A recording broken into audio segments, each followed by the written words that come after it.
Ahora, la entrada de la hermana era para él algo terrible. Apenas dentro de la habitación, y sin cuidarse siquiera de cerrar previamente las puertas como antes, para ocultar a todos la vista del cuarto, corría derecha a la ventana y la abría violentamente, cual si se hallase a punto de asfixiarse, y hasta cuando el frío era intenso permanecía allí un rato, respirando con fuerza.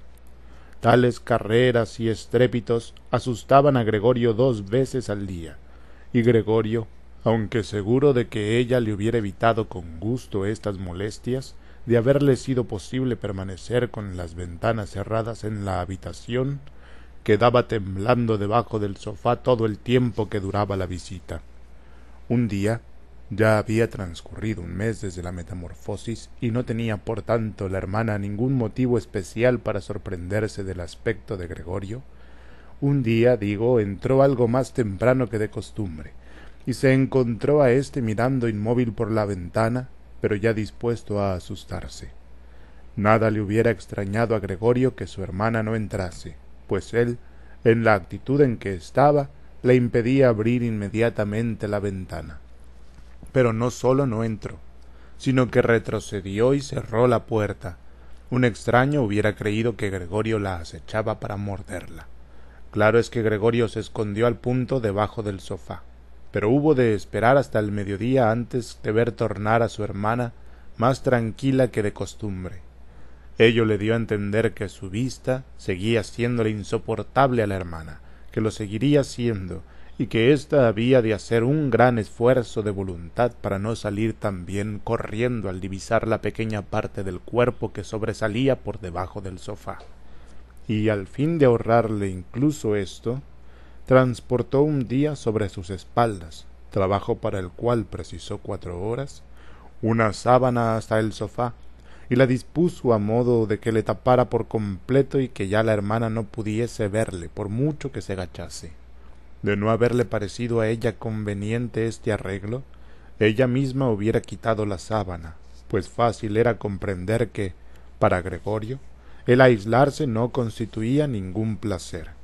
Mas dejó la sábana tal como estaba, e incluso Gregorio, al levantar sigilosamente con la cabeza una punta de ésta, para ver cómo la hermana acogía la nueva disposición, creyó adivinar en ella una mirada de gratitud.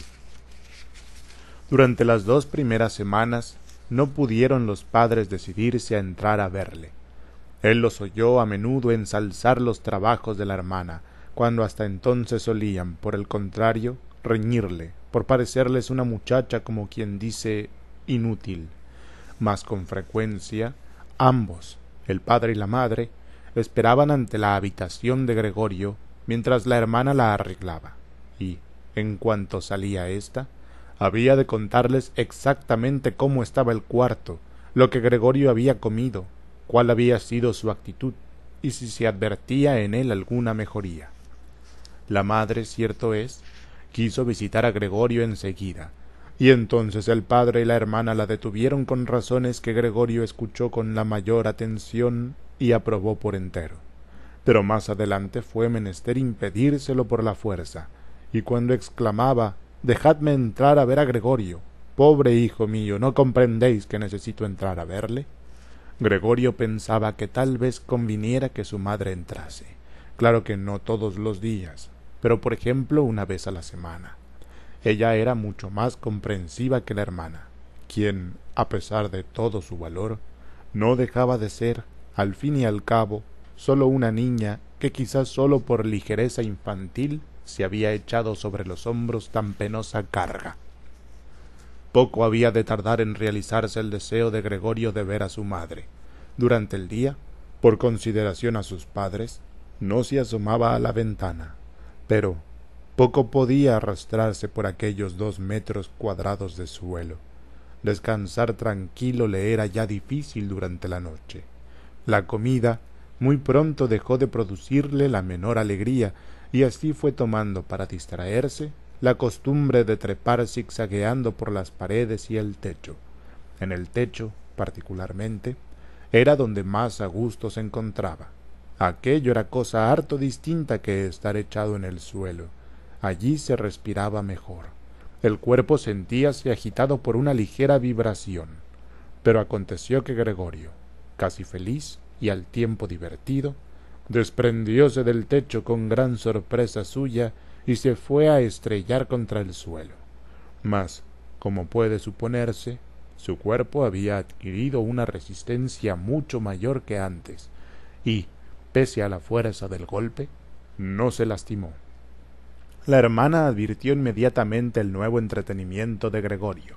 Tal vez dejase éste al trepar acá y acullá rastro de su babilla, e imaginó al punto facilitarle todo lo posible los medios de trepar, quitando los muebles que lo impedían y principalmente el baúl y la mesa de escribir.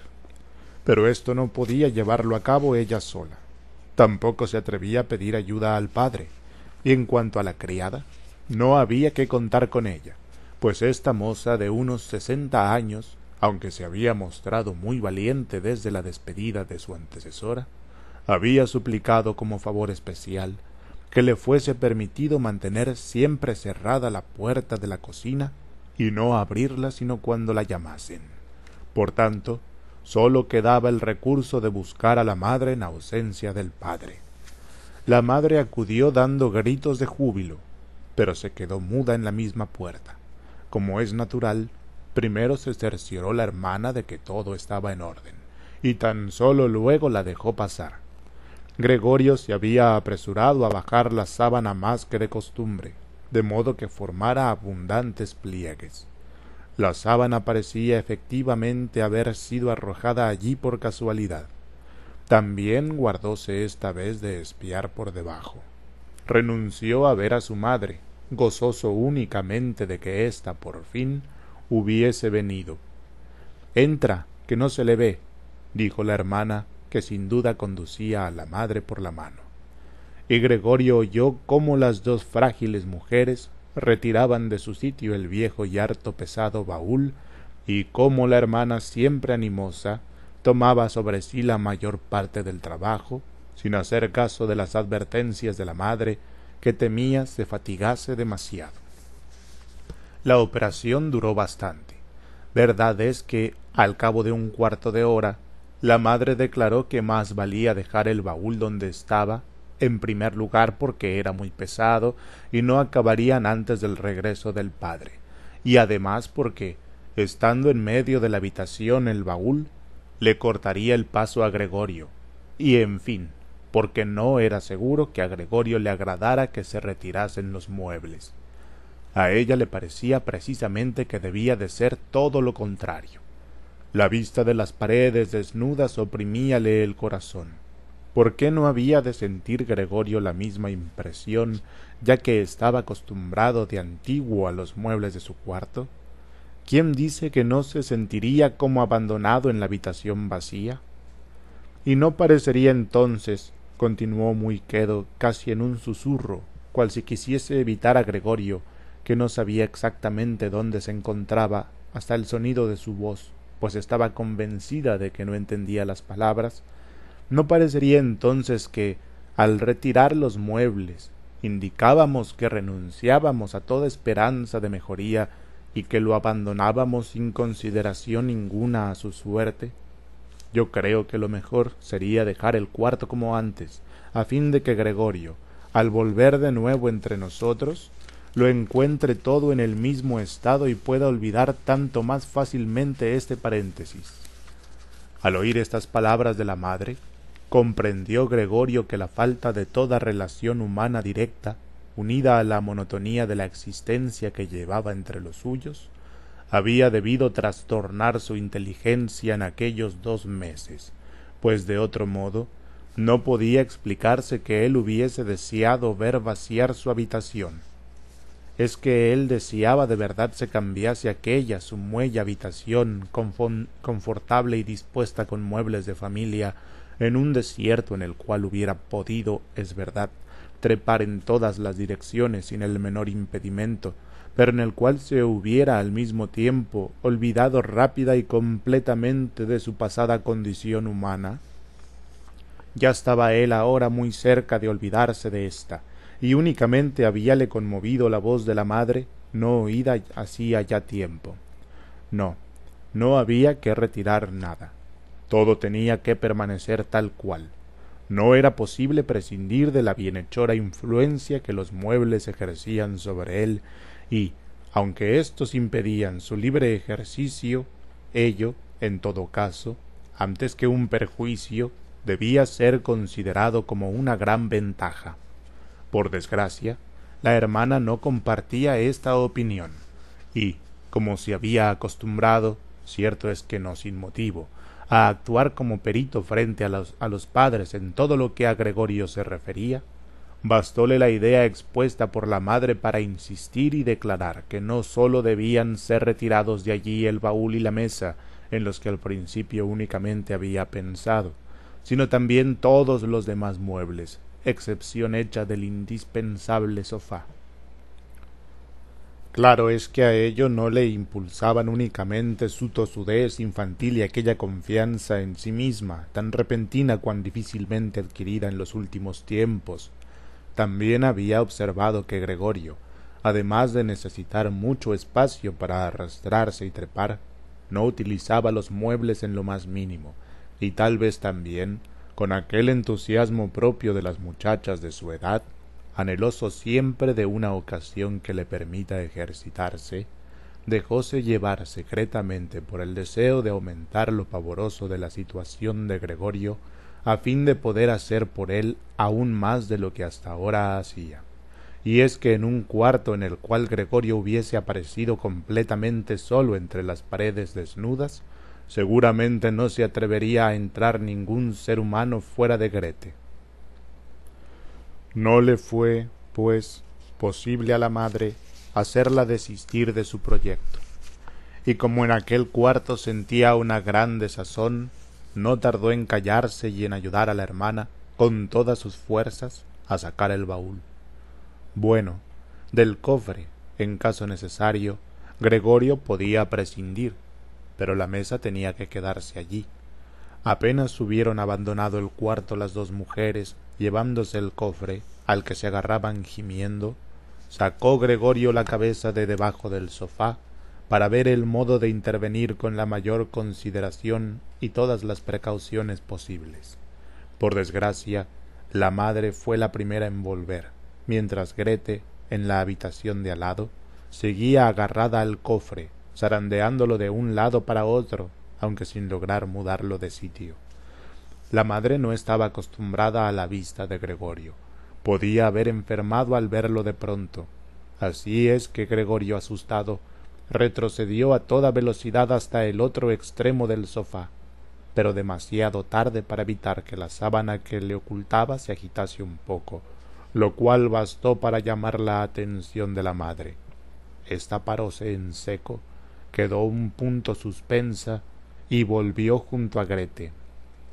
Aunque Gregorio repetíase de continuo que seguramente no había de acontecer nada de extraordinario y que sólo unos muebles serían cambiados de sitio, no pudo por menos de impresionarle, como él mismo reconoció muy pronto, aquel ir y venir de las mujeres, las llamadas que una y otra se dirigían, el rayar de los muebles en el suelo, en una palabra, aquella confusión que reinaba en torno suyo, y, encogiendo cuanto pudo la cabeza y las piernas, aplastando el vientre contra el suelo, hubo de confesarse, ya sin miramientos de ninguna clase, que no le sería posible soportarlo mucho tiempo. Le vaciaban su cuarto, le quitaban cuanto él amaba, ya se habían llevado el baúl en que guardaba la sierra y las demás herramientas, ya movían aquella mesa firmemente empotrada en el suelo y en la cual, cuando estudiaba la carrera de comercio, cuando cursaba el grado, e incluso cuando iba a la escuela, había escrito sus temas. Sí, no tenía ya ni un minuto que perder para enterarse de las buenas intenciones de las dos mujeres, cuya existencia, por lo demás, casi había olvidado, pues, rendidas por la fatiga, trabajaban en silencio, y sólo se percibía el rumor de sus pasos cansados. Y así fue como, En el mismo momento que las mujeres, en la habitación contigua, recostábanse un punto en la mesa escritorio para tomar aliento, así fue como salió de repente de su escondrijo, caminando hasta 4 veces la dirección de su marcha. No sabía en verdad a qué acudir primero. En esto, llamóle la atención en la pared ya desnuda el retrato de la dama envuelta en pieles. Trepó precipitadamente hasta allí y agarróse al cristal, cuyo contacto calmó el ardor de su vientre. Al menos esta estampa que él tapaba ahora por completo no se la quitarían, y volvió la cabeza hacia la puerta del comedor para observar a las mujeres cuando éstas entrasen. La verdad es que éstas no se habían concedido mucha tregua. Ya estaban allí de nuevo, rodeando Grete a la madre con el brazo y casi sosteniéndola. «Bueno, ¿y ahora qué nos llevamos?», dijo Grete mirando en derredor. En esto, sus miradas cruzáronse con la de Gregorio, pegado a la pared. Grete logró dominarse, cierto es que únicamente a causa de la presencia de la madre, inclinóse hacia ésta para ocultarle la vista de lo que había en torno suyo y, aturdida y temblorosa, «Ven», dijo, «¿no te parece mejor que nos vayamos un momento al comedor?». Para Gregorio, la intención de Grete no dejaba lugar a dudas. Quería poner a salvo a la madre y después echarle abajo de la pared. Bueno, pues que intentase hacerlo. Él continuaba agarrado a su estampa y no cedería. Prefería saltarle a Grete a la cara. Mas las palabras de Grete sólo habían logrado inquietar a la madre. Ésta se echó a un lado, divisó aquella gigantesca mancha oscura sobre el rameado papel de la pared, y antes de poder darse siquiera cuenta de que aquello era Gregorio, gritó con voz aguda: «¡Ay, Dios mío! ¡Ay, Dios mío!», y se desplomó sobre el sofá, con los brazos extendidos, cual si todas sus fuerzas la abandonasen, quedando allí sin movimiento. Y se desplomó. «¡Ojo, Gregorio!», gritó la hermana con el puño en alto y enérgica mirada. Eran estas las primeras palabras que le dirigía directamente después de la metamorfosis. Pasó a la habitación contigua en busca de algo que dar a la madre para hacerla volver en sí. Gregorio hubiera querido ayudarla.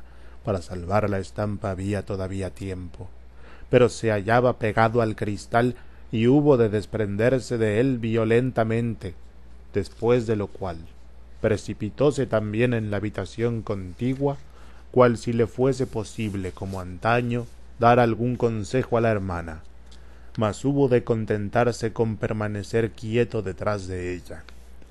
Ella, entretanto, revolvía entre diversos frascos. Al volverse, se asustó, dejó caer al suelo una botella que se rompió y un fragmento hirió a Gregorio en la cara, llenándosela de un líquido corrosivo. Mas Grete, sin detenerse, cogió tantos frascos como llevarse pudo y entró en el cuarto de Gregorio, cerrando tras de sí la puerta con el pie. Gregorio encontróse, pues, completamente separado de la madre, la cual, por culpa suya, hallábase tal vez en trance de muerte.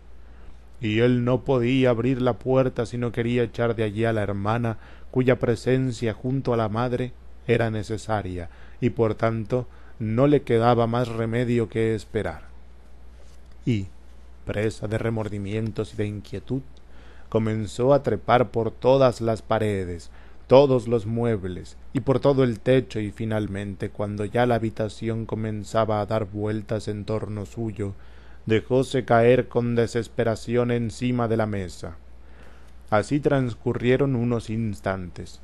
Gregorio yacía extenuado, todo en derredor callaba, lo cual era tal vez buena señal.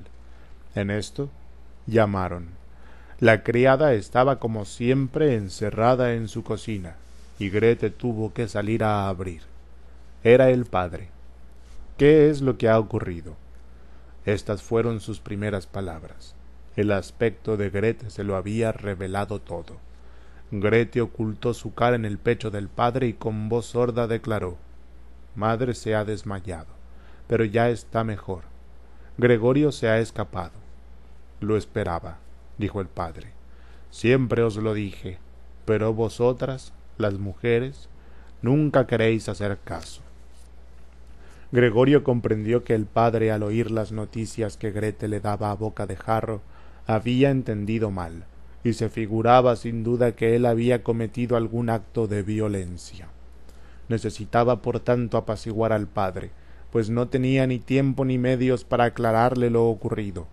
Precipitóse hacia la puerta de su habitación, aplastándose contra ella para que el padre, en cuanto entrase, se percatase de que Gregorio tenía intención de regresar inmediatamente a su cuarto, y de que no sólo no era preciso empujarlo hacia adentro, sino que bastaba abrirle la puerta para que al punto desapareciese.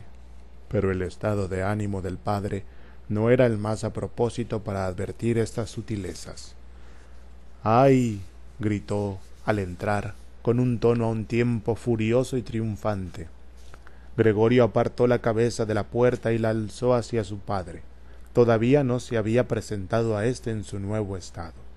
Verdad es también que, en los últimos tiempos, ocupado por entero en establecer su nuevo sistema de arrastrarse por doquier, había dejado de preocuparse como antes de lo que sucedía en el resto de la casa, y que por tanto debía haberse preparado a encontrar las cosas harto cambiadas. Pero, y pese a todo, ¿era aquel realmente su padre? ¿Era éste aquel hombre que, antaño, cuando Gregorio se preparaba a emprender un viaje de negocios, permanecía fatigado en la cama? Aquel mismo hombre que, al regresar a casa, le acogía en bata, hundido en su butaca, y que por no estar en condiciones de levantarse, contentábase con alzar los brazos en señal de alegría. Aquel mismo hombre que en los raros paseos dados en común algunos domingos o en las fiestas principales entre Gregorio y la madre, cuyo paso ya de por sí era lento, pero que entonces acortábase todavía más, avanzaba envuelto en su viejo gabán, apoyándose cuidadosamente en el bastón, y que solía pararse cada vez que quería decir algo, obligando a los demás a formar corro en torno suyo. Pero no. Ahora presentábase firme y derecho, con un severo uniforme azul con botones dorados, cual el que suelen usar los ordenanzas de los bancos. Sobre la rigidez del cuello alto derramábase la papada, bajo las pobladas cejas los ojos negros despedían una mirada atenta y lozana, y el cabello blanco, siempre desmelenado hasta entonces, aparecía brillante y dividido por una raya primorosamente sacada. Arrojó sobre el sofá la gorra, que ostentaba un monograma dorado, probablemente el de algún banco, y trazando una curva, cruzó toda la habitación dirigiéndose con cara torva hacia Gregorio, con las manos en los bolsillos del pantalón y los faldones de su larga levita de uniforme recogidos hacia atrás. Él mismo no sabía lo que iba a hacer, mas levantó los pies a una altura desusada, y Gregorio quedó asombrado de las gigantescas proporciones de sus suelas. Empero, esta actitud no le enojó, pues ya sabía, desde el primer día de su nueva vida, que al padre la mayor severidad le parecía poca con respecto al hijo.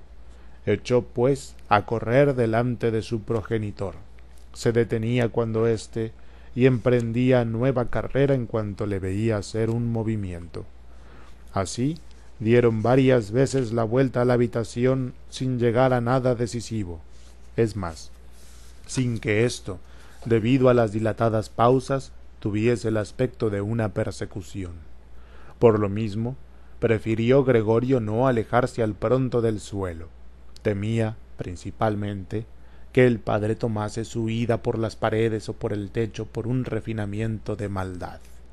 Mas no tardó mucho Gregorio en comprender que aquellas carreras no podían prolongarse, pues, mientras su padre daba un paso, tenía él que realizar un sinnúmero de movimientos y su respiración se le tornaba anhelante. Bien es verdad que tampoco en su estado anterior podía confiar mucho en sus pulmones. Tambaleóse un punto intentando concentrar todas sus fuerzas para emprender nuevamente la huida. Apenas si podía tener los ojos abiertos. En su azoramiento, no pensaba en más salvación posible que la que le proporcionase seguir corriendo, y ya casi se había olvidado de que las paredes ofrecíansele completamente libres, aunque cierto es que estaban atestadas de muebles esmeradamente tallados, que amenazaban por doquier con sus ángulos y sus picos. En esto, algo diestramente lanzado cayó junto a su lado y rodó ante él. Era una manzana, a la que pronto hubo de seguir otra. Gregorio, atemorizado, no se movió. Era inútil continuar corriendo, pues el padre había resuelto bombardearle. Se había llenado los bolsillos con el contenido del frutero que estaba sobre el aparador y arrojaba una manzana tras otra, aunque sin lograr por el momento dar en el blanco.